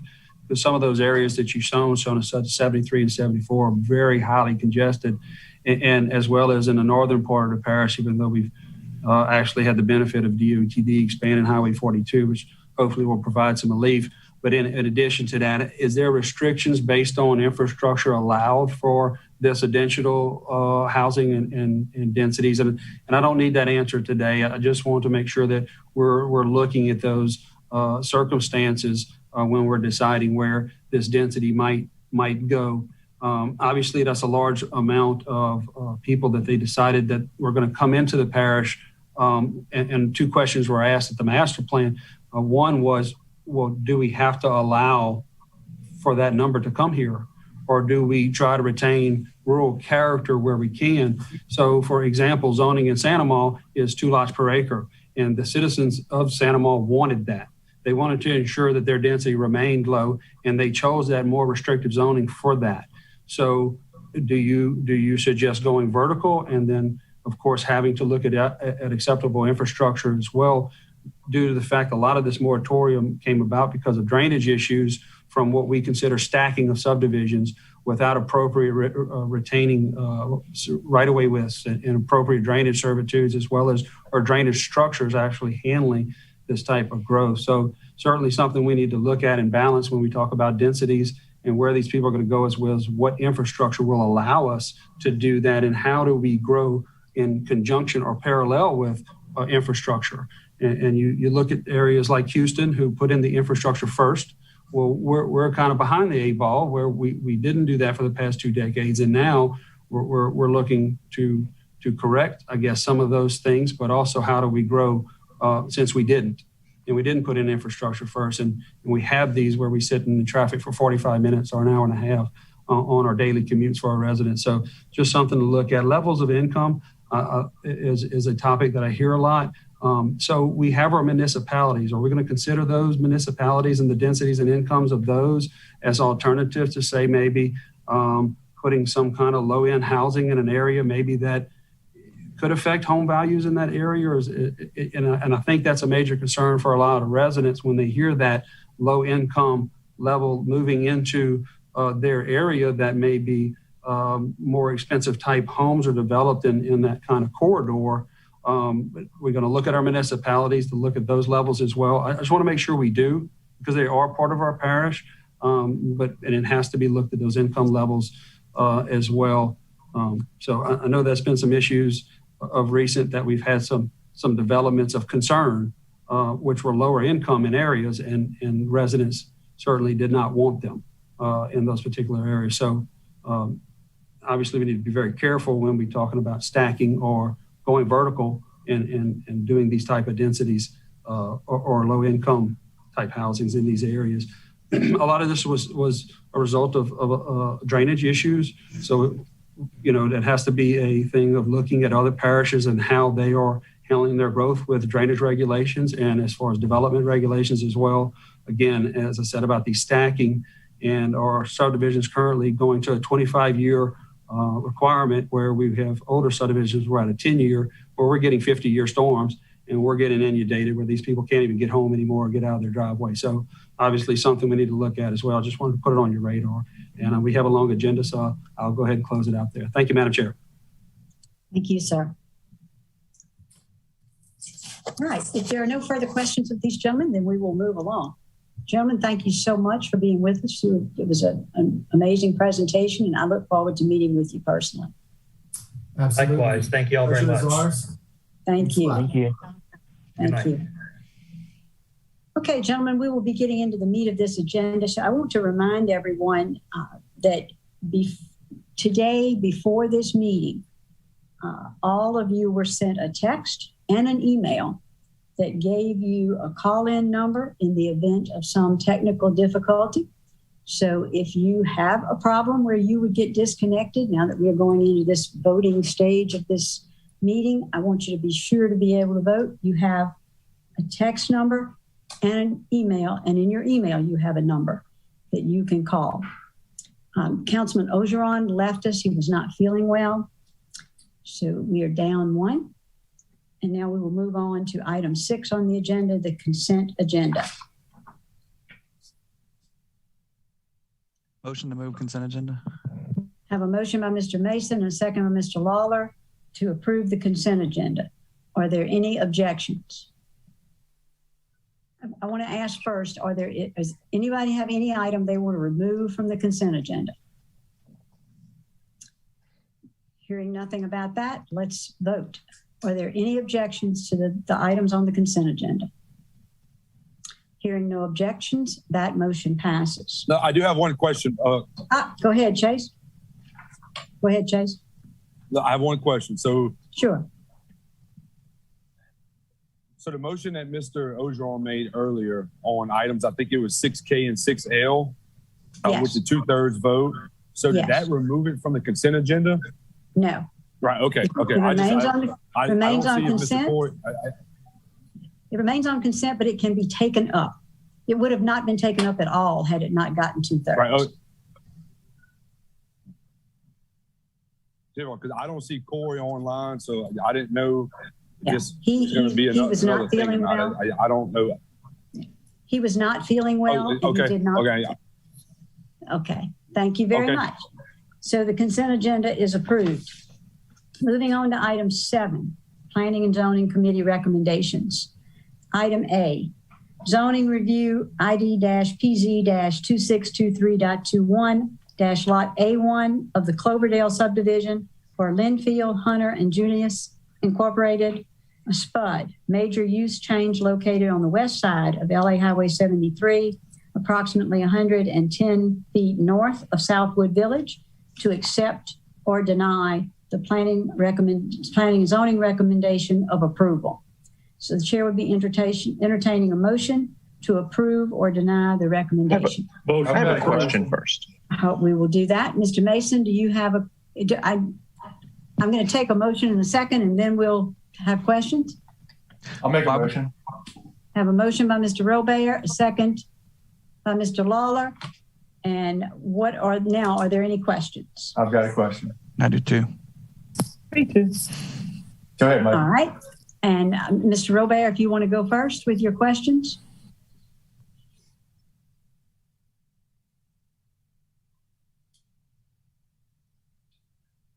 Let Michael go ahead and go, if you don't mind.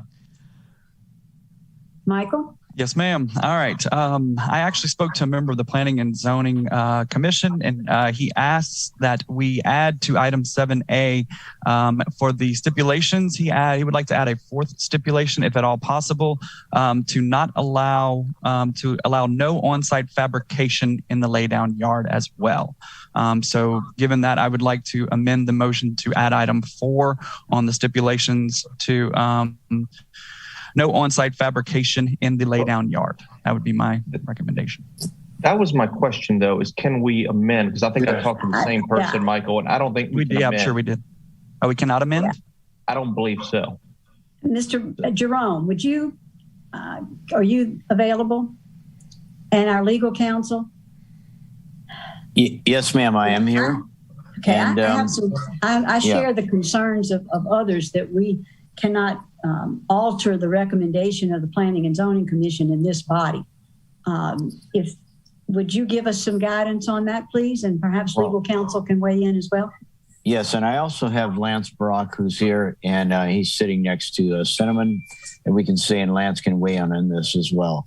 Remember, this is a SPUD, and the SPUD is both a planning measure as well as a zoning measure. So with a planning measure, you have the ability to make changes to any authorized plan that was put together. That was done by the Planning Commission, but it's also a planning measure, not just zoning. I'm going to let Lance weigh in a little bit on this too, because I know he's had the experience of dealing with these property owners on this particular application. All right. Hi, Lance. Thank you. We can't hear you, Lance. Yeah, can you hear me now? Yes. Yeah, I think that we may want to ask legal that question. I know that there are conditions you can place on it. I think that you have the authority to do that, but I think legal may have to weigh in if that's okay. Because it is a condition, you know, the zoning is a condition. It's basically what it is with the SPUD. So. Haven't had any time to research. However, off the cuff, I would suggest if you guys want to change it, you send it back to planning and zoning and let them make that change and send it back up. Mr. Mason? Okay, well, yeah, I've kind of done a little quick research as well, and I think Mr. Japati's right. So I would like to withdraw my amended motion and change my motion to send that back to planning, or deny and send it back to planning and zoning. Mr. Lawler? Yeah, I will second that. And I went back and looked at the video of this after I got the text from the planning zoning member. And the issue is, it appears to me that the person wanting this change agrees that there would be no fabrication on it. But if we made this change without that, if the company is sold, then they could do fabrication in a residential area, which they didn't want to do. We don't want to allow. So I don't think it's going to be anything controversial. They're okay with it. It's just they forgot to make that motion during the Planning and Zoning Commission. So I'll second that motion to send it back to them to fix that. All right. Madam Chairman, if I could make a comment here, please. Yes, I Mr. think Cunha. Mr. Mason said his recommendation was to send it back, but also recommend denial. I think if we just put it back to Planning Commission, we can do it that way. Would that be okay, Mr. Mason? Absolutely. I can reword that. I was just really excited. So yes, I will retract my second motion, and I will move that we send it back to Planning and Zoning. Okay, thank you. Second by Mr. Lawler. Are there any questions? Mr. Robey. Yes, Madam Chair. My only question was, I was reading through regarding the 17-foot box trucks, that there's a limit to where they can only have 17-foot box trucks. Where's that context come in? And I mean, how do we enforce that? Mr. Robert, I think one of the issues there was that we didn't want big 18-wheelers pulling into this small lot and backing in, causing further delays on Highway 73 by trying to back into the road. And I guess I say that because that's like a FedEx truck, right? Like that's not, a box truck isn't an 18-wheeler. No, it isn't. No, we would allow box trucks but up to that limit, up to that footage limit, right? Yeah. Okay, so it would be posted, or how would we enforce it, or how would anybody know? I'll let Lance. I'm going to defer to Lance on that one. Yeah. Yes, we would have to, I'm not going to say we're going to be there 24/7 checking it, but we would, make sure that's occurring. I'm sure we would get phone calls and reference, especially if trucks were backing up into it, into the drive area. So that's why it was, like Jerome stated, that's why they put that stipulation on there. So we wouldn't have anyone blocking 73 or anything like that backing up. And I mean, the reason I'm asking is because we deal with delivery trucks all the time. And with the way everything's going and COVID and people switching jobs, I mean, we have a new delivery driver every week. So I didn't know if this is posted on site somewhere or if it could be or what. It could be. I mean, you could put a sign out there. I mean, but I'm just saying it would be reasonable to me because it's only, I mean, you got new drivers all the time. If we really want to set the stipulation, we'd have some way to let them know. Yes. And the owner would know about that also. So he's the one that put that stipulation on there. Thank you. Thank you. Mr. Melanson. Yeah, I was just going to ask Mr. Mason if he could also include the language going back to planning and zoning with the recommendation to add this fourth, however you want to word it, this fourth amendment to it. Just so they know our intention of why it's going back to planning and zoning. I think that would make the motion more clear. Do I need to withdraw my motion again? Do another one.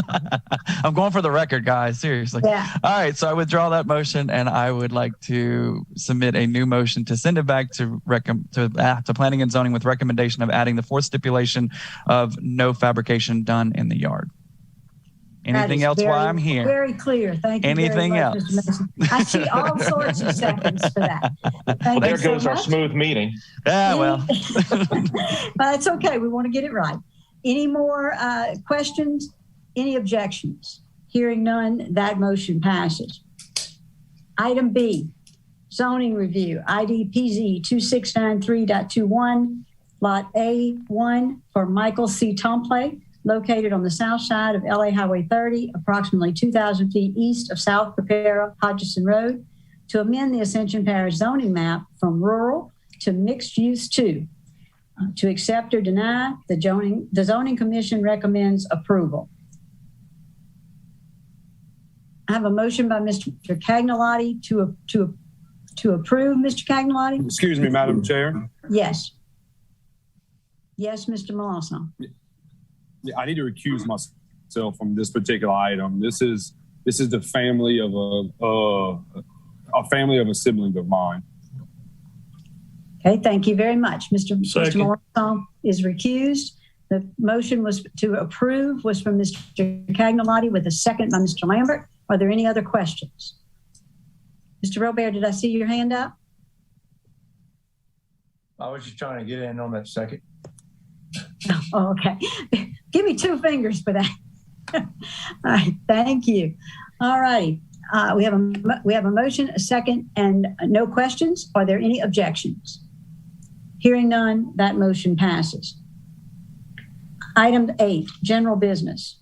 Item 8A, clarification and approval of a car allowance for the registrar of voters in the amount of $300 a month and to make the payments retroactive to the hire date.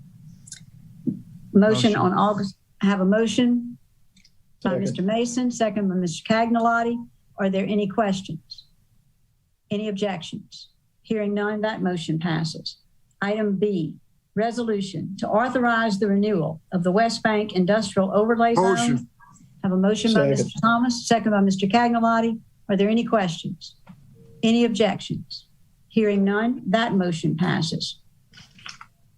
I'm turning my page here, gentlemen, so give me just a sec. Item C, approval of an extension of the general engineering contract. Second. I have a motion by Mr. Thomas, a second by Mr. Lambert.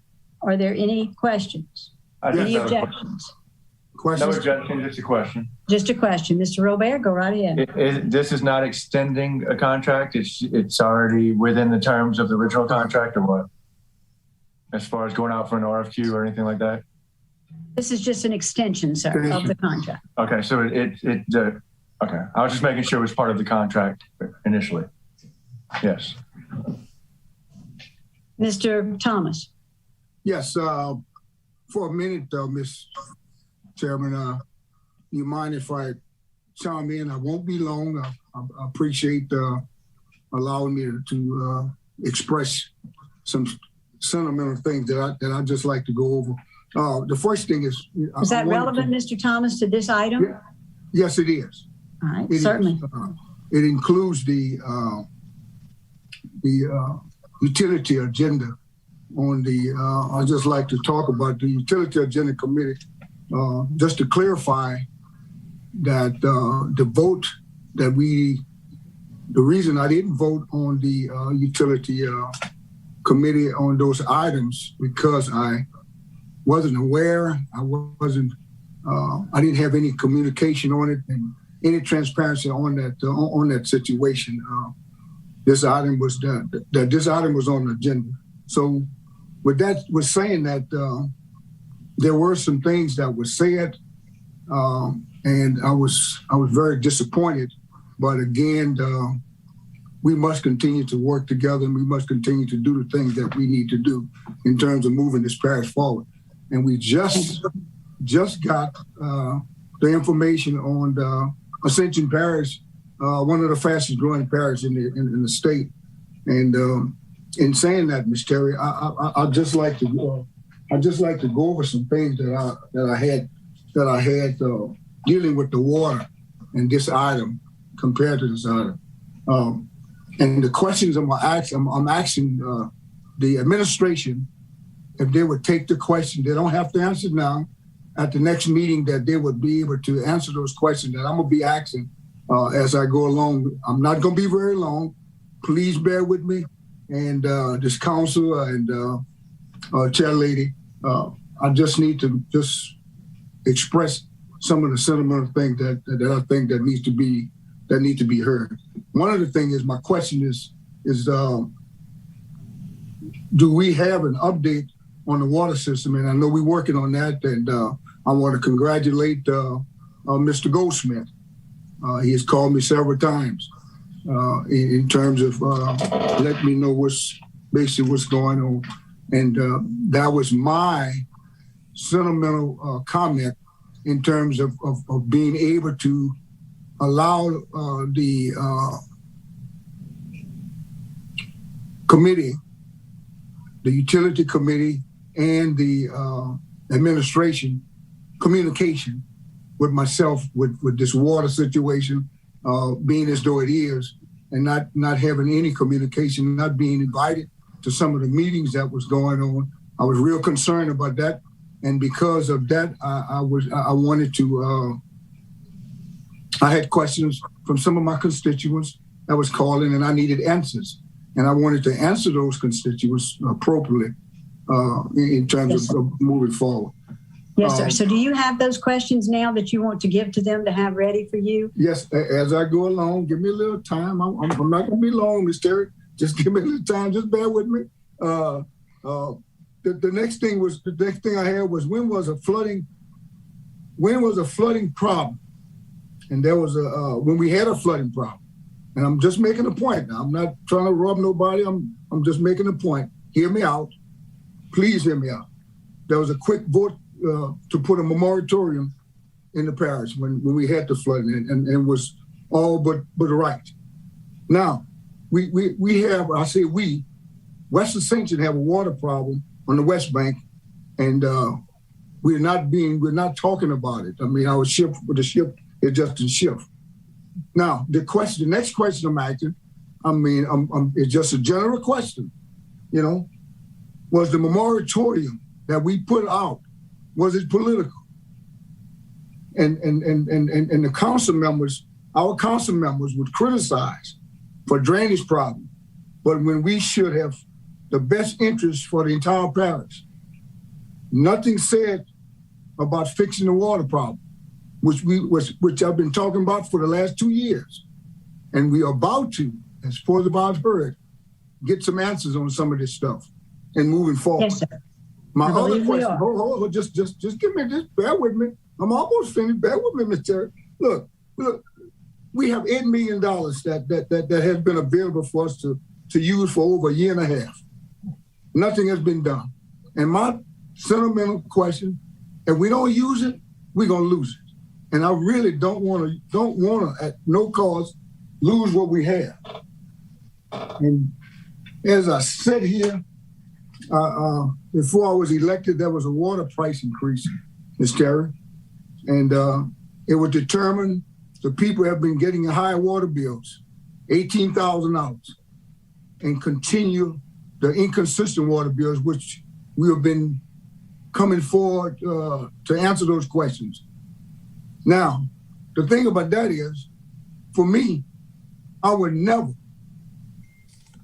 ever stop fighting for my people and the people of West Ascension. Understand? Yes, because, and I need to hear, you need to hear this. Yes, sir. Because of the grace of God, I was put here for a reason. And at this point, I have right at 3 little questions that I need this administration to answer for me as we come back. One of those questions is the parish, the water system does not operate properly, but needs to prepare us to the pipe and the meter upgrade that were promised by the parish government when the water rates were increased in 2019. Another question we have, we do not agree that the water system should be sold or transferred before any discussion of sale or transfer to city council or city control. We want a full accounting of the system finance to understand where all the money is and what is being spent on. My other question, give me a little time, Ms. Terry, I'm almost finished. We need to have the system better managed and have answers to questions regarding unusually high water bills for existing levels of water service and system repair. We want to know what work is being done on the system and what work will be done to maintain the system to avoid more boil waters. And we've had boil waters in Mr. Joel Robert area. We want to know what discussion, this is a very important one here, what discussion the administration had with public or private companies regarding the sale or transfer of the water system. And my last question, and I'm through, has any action taken by the parish government or will be taken by the parish government should be done with public input from West Ascension residents and a vote of the residents of the area. And the reason I say that is, Ms. Terry and council and administration, I haven't been involved in the conversation of this water company moving forward. I need to say this, I need to say it clearly. Anything coming to the west bank of this river, on the west side of this river, I need to be involved. I represent the West Ascension along with Joel Robert. Joel Robert represents West Ascension and small parts of it. And for a record, I am the only councilman on the West Bank that live on the West Bank. And I should be involved with any kind of meetings, anything that's going on and talking about the water system in order to get it right for the future. For the future of the West Bank, we need to get it fixed and get it done quickly. And those questions I need answered at the next meeting, if you don't mind. And thank you very much for your attention. You're welcome, Coach. I'm sure that that the administration was listening, and I hope that you'll send those questions by email so that there can be sure to not miss something.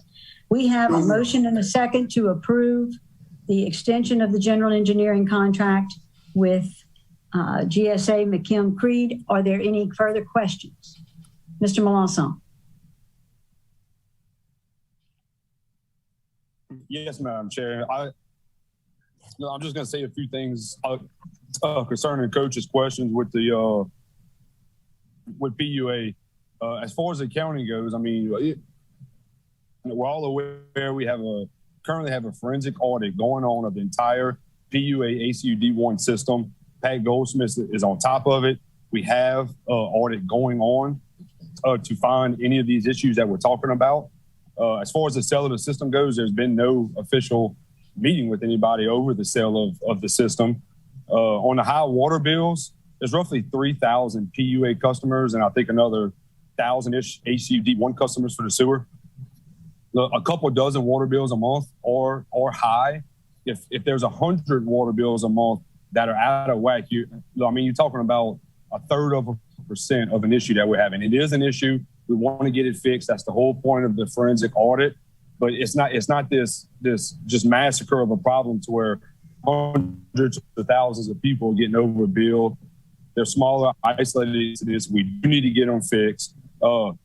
Improvements on the water meter and on the water plant to itself. Just this year, we got over $5 million of 219 money. We're going to put up 1.25 million that we approved the utilities. We approved as a council. This is going to go to replacing all 3,000 water meters, and it's going to leave a couple $1 million for capital improvement to the water plant and also for a tie-in of our system.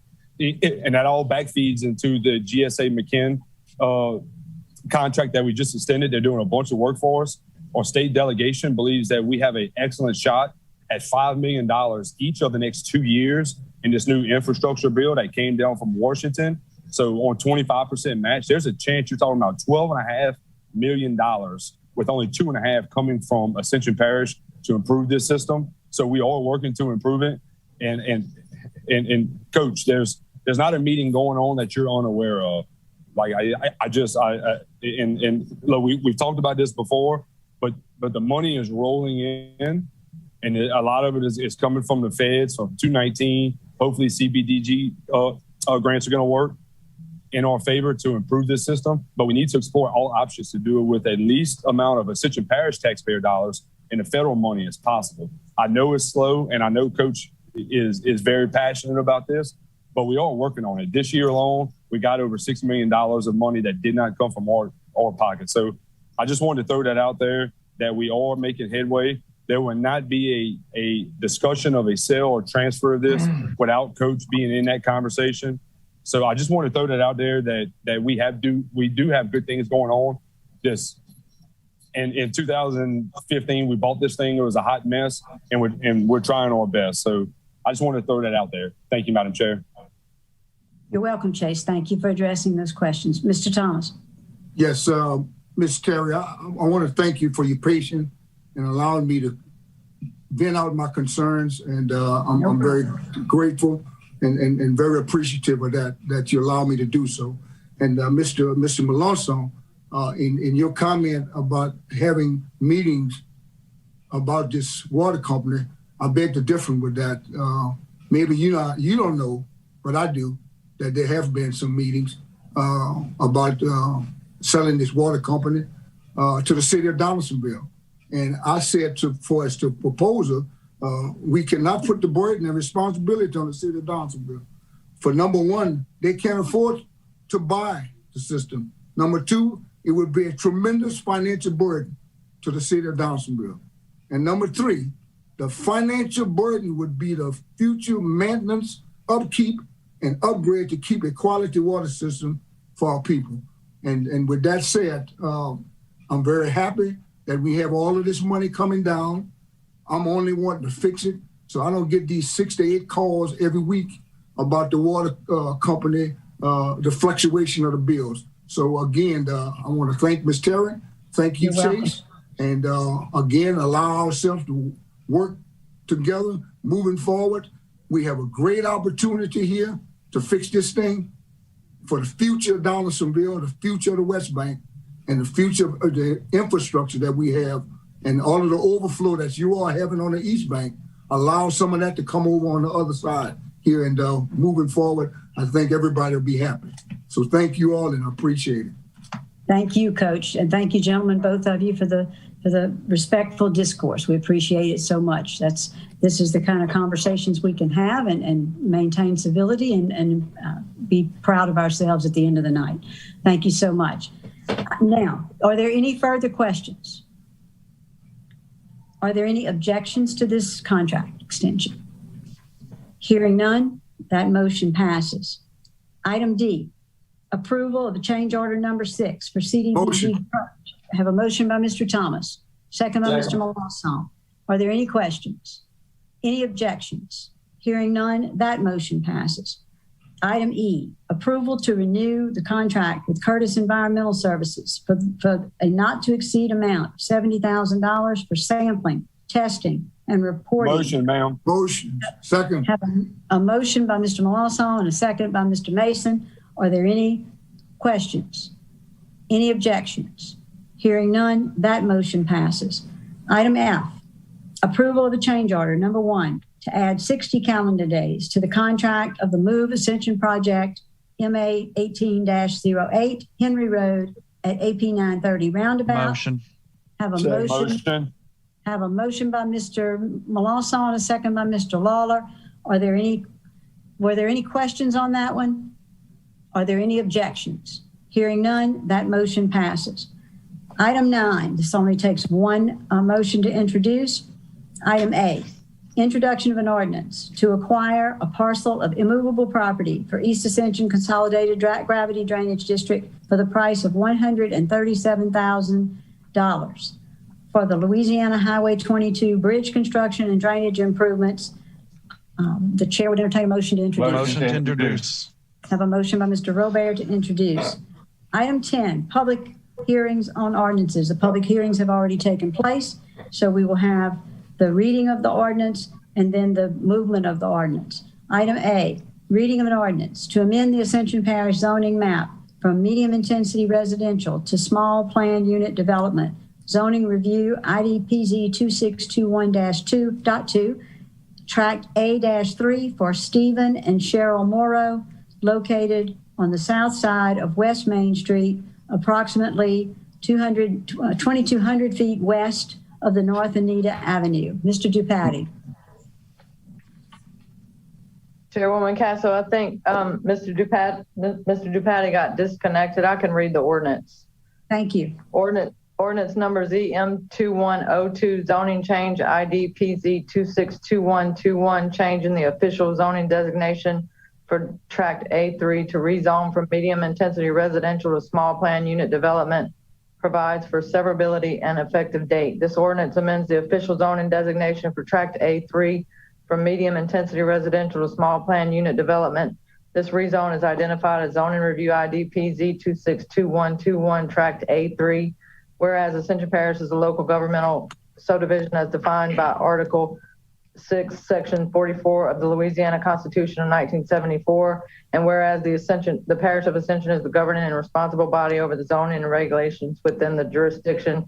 And whereas Article 6 of the Home Rule Charter of Ascension Parish, adopted May 4th, 1993, identifies the process and manner in which to adopt ordinances regulating the lands of this parish. And whereas the official zoning map for Ascension Parish was last adopted on March 8th, 2016. And whereas the Parish Council reserves the authority to make changes to the official zoning map by ordinance. And whereas this request has been processed in compliance with the procedures set forth, be it ordained by the Ascension Parish governing authority that the official zoning map of Ascension Parish, Louisiana is amended to reflect the property identified in Exhibit A as a small plan unit development as the official zoning designation. Severability in the event that any portion of this ordinance is ever held invalid or unconstitutional for any reason by any court of competent jurisdiction over it, such portion shall be deemed a separate, distinct, and independent provision and shall not affect the validity of remaining portions of the ordinance. Thank you. Have a motion to open public hearing, huh? No, sir, we've already had. Oh, that's right. I'm sorry. God, okay. I was killing it today. Almost, I was on fire. Michael. I was on fire. Almost, Michael. We have a motion to move the ordinance. Do I have a second? Second. Have a second to move the ordinance. Are there any questions? Any objections? Hearing none, that motion passes. Motion to adjourn. Thank you so much. We've had a good meeting tonight. Great job. Appreciate you all. Thank you for all those questions, and we will see you soon. Good night. God bless. Night.